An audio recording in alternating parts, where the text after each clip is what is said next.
Olá! Está no ar agora o jornal O Momento do Direito. Aqui você fica por dentro de tudo o que acontece no universo jurídico brasileiro.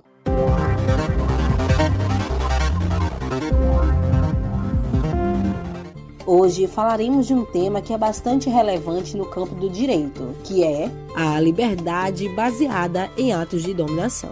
Durante a Revolução Francesa de 1789, liberdade, igualdade, fraternidade fez parte dos inúmeros lemas invocados. Esse slogan sobreviveu à Revolução, tornando-se o grito de ativistas em prol da democracia liberal e da derrubada de governos opressores à sua realização. Graças a essa revolução, diversos países inspiraram-se em seus princípios, inclusive aqui no Brasil. Tais lemas foram reproduzidos séculos depois em diversas passagens na Carta Magna, a Constituição Federal de 1988. Em seu artigo 5º, que diz que todos são iguais perante a lei, sem distinção de qualquer natureza, garantindo aos brasileiros e aos estrangeiros residentes no país a inviolabilidade do direito à vida, à liberdade, à igualdade, à segurança e à propriedade. O conceito de liberdade tem a origem do latim libertas e significa a condição do indivíduo que possui o direito de fazer escolhas autonomamente, de acordo com a própria vontade. Na tradição cristã, a liberdade está muitas vezes identificada como um livre-arbítrio, mas por vivermos em uma sociedade moderna que é coletiva e orgânica,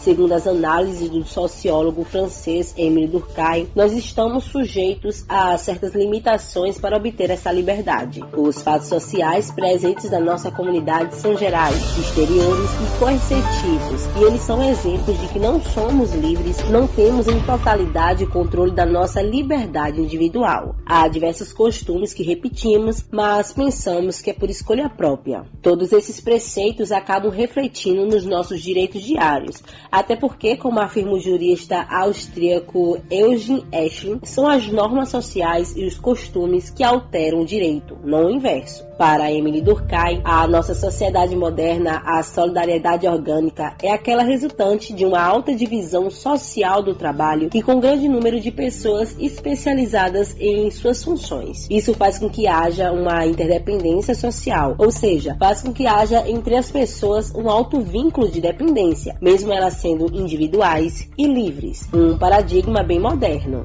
É aí que surge o direito como norteador e apaziguador dessas relações. Através de suas garantias fundamentais, os cidadãos poderão invocar os seus direitos. O Estado, nesse cenário, acaba tornando-se a figura que irá administrar e aplicar esse direito. É aqui que emerge a dominação estatal, conforme os conceitos de Max Weber. Para ele, a dominação é um fenômeno social intrínseco a todas as sociedades e está presente em diversas relações sociais. Para Weber, as relações de poder legítimas são estabelecidas em uma esfera macropolítica definida por uma instituição forte, como o Estado. É através da dominação que será concretizado a aceitação, a subordinação dos indivíduos a esse poder exercido. Deste modo, a legitimidade do poder é conferida pelas formas de dominação legítimas, ou seja, se os indivíduos aceitam certos tipos de poder exercidos por alguém, esses próprios indivíduos conferem a legitimidade e a dominação consequentemente do poder que alguém exerce. Sendo assim, nós como indivíduos estamos ligados em uma relação direta com o Estado, uma vez que essa obrigação se torna a liberdade particular de um indivíduo.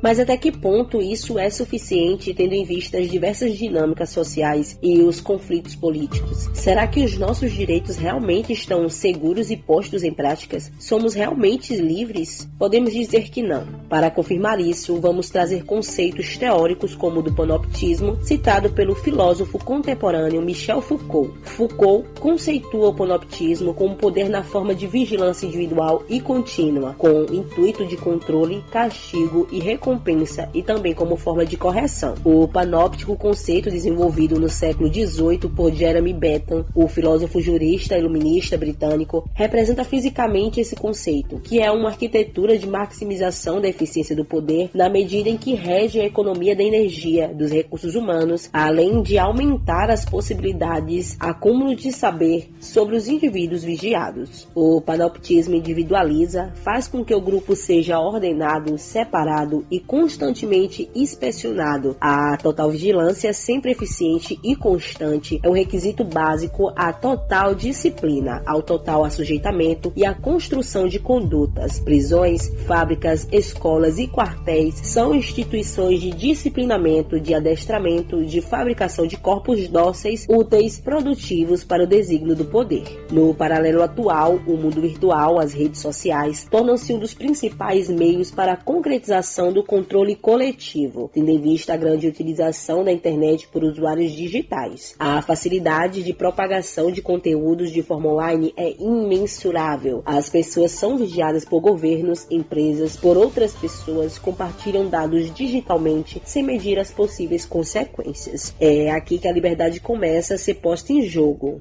Mesmo o panoptismo sendo um conceito antigo, é possível perceber que essa forma de controle está presente no nosso dia a dia, sem que ao menos percebamos, devido à rotina diária atribulada. Este controle, seja no mundo virtual ou físico, resulta numa certa forma de coesão social, bem como exemplificado séculos atrás por Émile Durkheim. Nesse conceito, temos o Estado como principal autor dessa vigilância, visando manter a harmonia coletiva. Como exemplo disso, temos o software desenvolvido pelo governo brasileiro. Trata-se do Cortex. É uma das maiores ferramentas de vigilância e controle que se tem notícia no Brasil. Ela é uma tecnologia de inteligência artificial que usa a leitura de placa de veículos por milhares de câmeras espalhadas por rodovias, pontes, túneis, ruas e avenidas afora para rastrear os alvos móveis em tempo real. Segundo o Intercept Brasil, o Cortex também possui acesso em poucos segundos a diversos bancos de dados com informações sigilosas e sensíveis de cidadãos e empresas, como a RAIS, a Relação Anual de Informações Sociais do Ministério da Economia. A poucos cliques, os oficiais podem ter acesso a dados cadastrais e trabalhistas que todas as empresas têm sobre os seus funcionários, incluindo RG, CPF, endereço, dependentes, salários e cargos. Em teoria, é uma ferramenta poderosa de combate ao crime. Na prática, o sistema pode ser usado para monitoramento e vigilância de cidadãos, organizações da sociedade civil, movimentos sociais, lideranças políticas e manifestantes, em uma escala sem precedentes. Temos aqui explicitamente um paradigma do direito que assegura princípios, mas que se mostram insuficientes diante dos desafios contemporâneos, a liberdade, o princípio basilar da Revolução Francesa, americana e da Constituição Brasileira de 1988, que está sendo afetada explicitamente. Outro recorte disso é a recente notícia do site G1, em março de 2023, onde a ABIN, a Agência Brasileira de Inteligência, usou o sistema secreto para monitorar pessoas por meio do celular no governo Bolsonaro. Esse tipo de monitoramento não tem previsão legal. Segundo a reportagem, durante os 3 primeiros anos do governo Bolsonaro, a ABIN usou o programa secreto para monitorar a localização de pessoas por meio do celular. A ferramenta permitia, sem qualquer protocolo oficial, controlar os passos de até 10 mil proprietários de telefones a cada 12 meses. Bastava digitar o número do telefone do alvo escolhido no programa e seguir o paradeiro do dono do aparelho. O sistema permitia à ABIN rastrear a localização de um cidadão por meio dos dados que o celular dessa pessoa enviava à torre de telecomunicações instalada nas cidades. O FirstSmile identificava informações de aparelhos que usavam as redes 2G, 3G e 4G. Com base nesses dados, o programa entregava à ABIN um histórico de deslocamento, até mesmo alertas em tempo real da localização das pessoas que estavam sendo monitoradas. Esse sistema era usado sem a necessidade de registros, sobre as quais pesquisas eram realizadas, o que na prática permitia que qualquer celular